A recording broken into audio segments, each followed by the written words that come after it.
ఏపీలో కూటమి ఘన విజయం సాధించడంతో అమెరికాలోని నార్త్ కరోలినా చార్లెట్లో ఎన్ఆర్ఐలు విజయోత్సవాలు నిర్వహించారు. 125 కార్లతో ర్యాలీ చేశారు.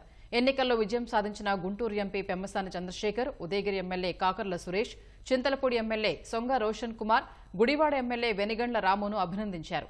ఎన్ఆర్ఐలుగా రాష్ట్రానికి సేవలందించే అవకాశం వారికి వచ్చిందంటూ సంతోషం వ్యక్తం చేశారు. జూమ్ ద్వారా కేంద్ర మంత్రి పెమ్మసాని చంద్రశేఖర్, ఎమ్మెల్యేలు కాకర్ల సురేష్, బొలిశెట్టి శ్రీనివాస్ ఎన్ఆర్ఐలతో మాట్లాడారు. ఎన్నికల ప్రచారంలో భాగమై తమ గెలుపు కోసం కృషి చేసినందుకు ధన్యవాదాలు తెలిపారు. చార్లెట్లోని మేనర్ ఫామ్ హౌస్లో నిర్వహించిన వేడుకల్లో పెద్ద సంఖ్యలో ఎన్ఆర్ఐలు పాల్గొన్నారు.